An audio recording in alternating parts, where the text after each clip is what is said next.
conforme você vai tweetando, vai atualizando. Mas o CMS ele já pode ser um pouco mais simplesmente gerenciar conteúdo.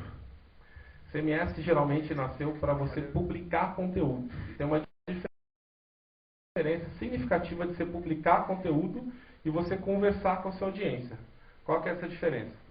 As ferramentas de CMS livre, a maioria delas já vem nativo, recurso de conversação e compartilhamento. O cara bota um texto, você pode comentar o texto. Você pode favoritar, enviar para o amigo, twittar esse texto. E esse blog ele passa a se tornar o eixo da conversação da empresa. Né? Imagina uma empresa que tem um canal no Flickr, um canal no YouTube, um canal no SlideShare, todos eles linkando para o blog.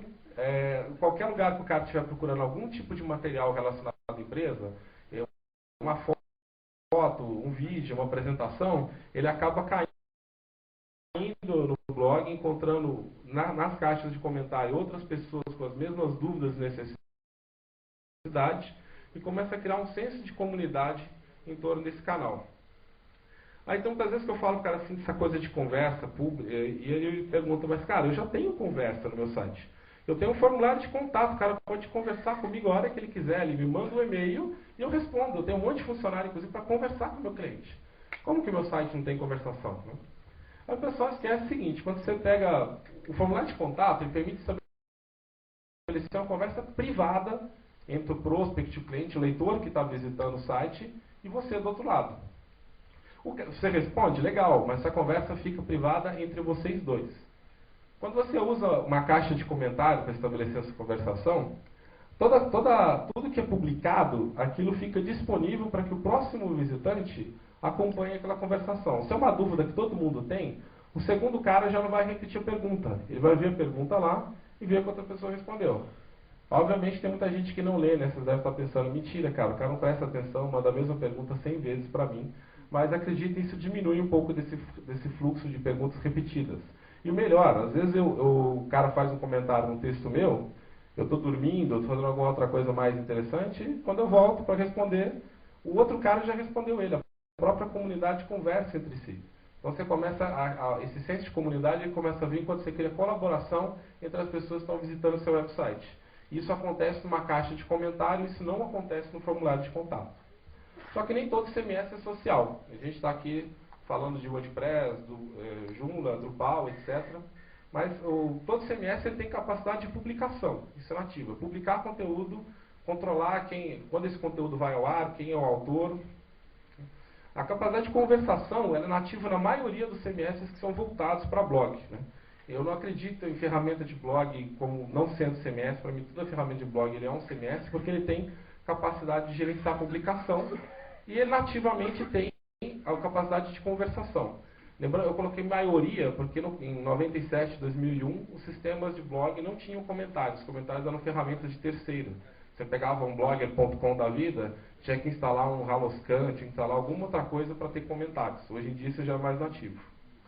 E nem todo CMS de blog tem umas features de comunidade. Ele não tem automaticamente algo lá para você, que é visitante do blog, dizer que você é amigo de outro visitante do blog.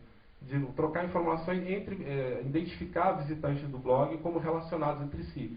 Marcar essa comunidade efetivamente. Algumas ferramentas são voltadas para fóruns, eles têm lá perfil, etc. Algumas mais recentes você já cria o seu perfil e cria também quem são seus amigos, etc.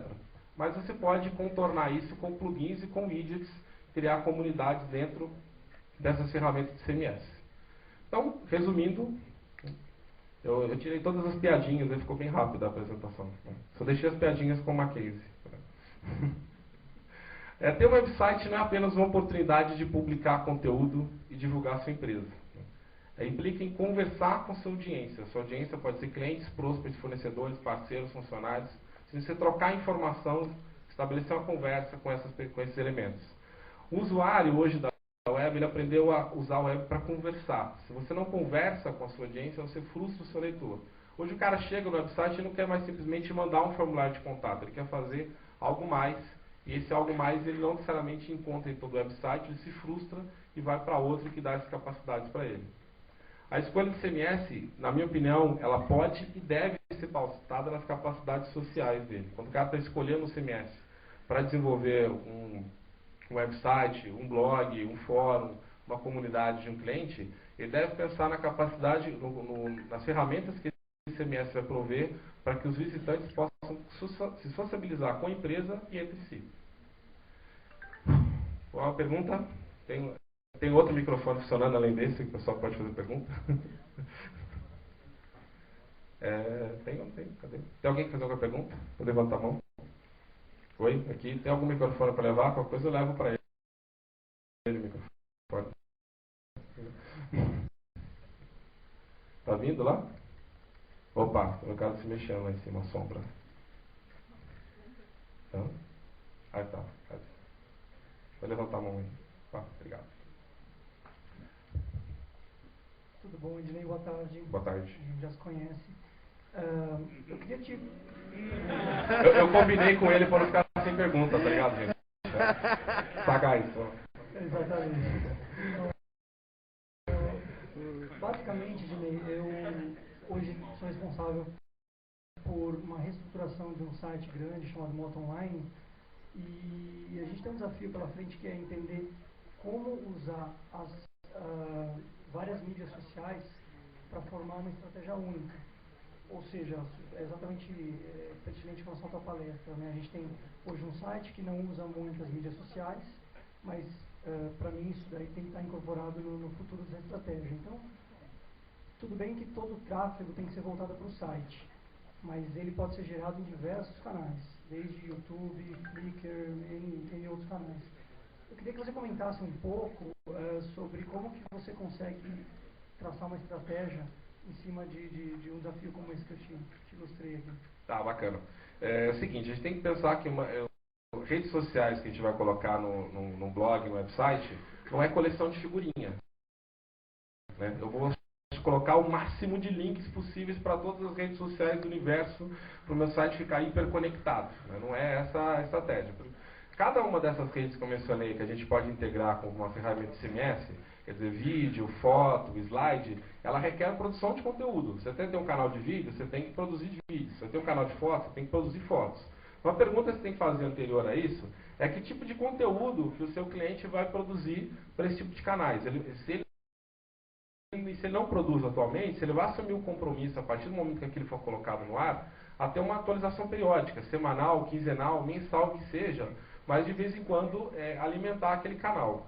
Outra coisa que faz parte do processo de escolha em que rede social que eu vou criar, ou como que vai ser esse canal, é descobrir aonde que está o público-alvo do cliente. Quer dizer, o cara ele é um executivo, eu vou criar um canal no Fotolog, não tem nenhum sentido. Agora, o público adolescente, eu vou criar um canal no LinkedIn, não tem o menor sentido.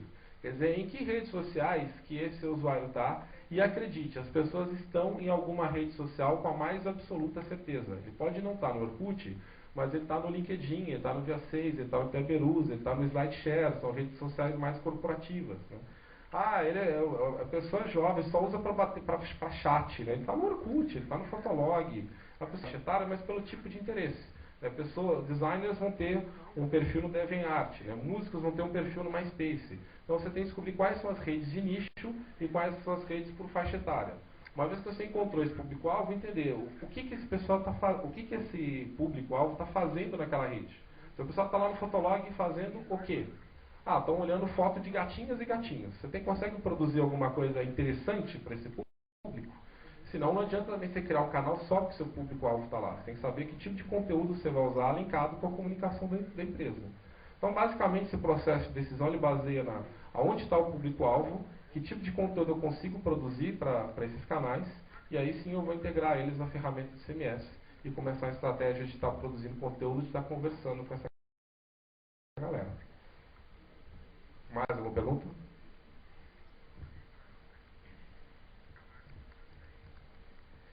Ednei, alguns anos atrás, um pessoal escreveu um manifesto Clue Train.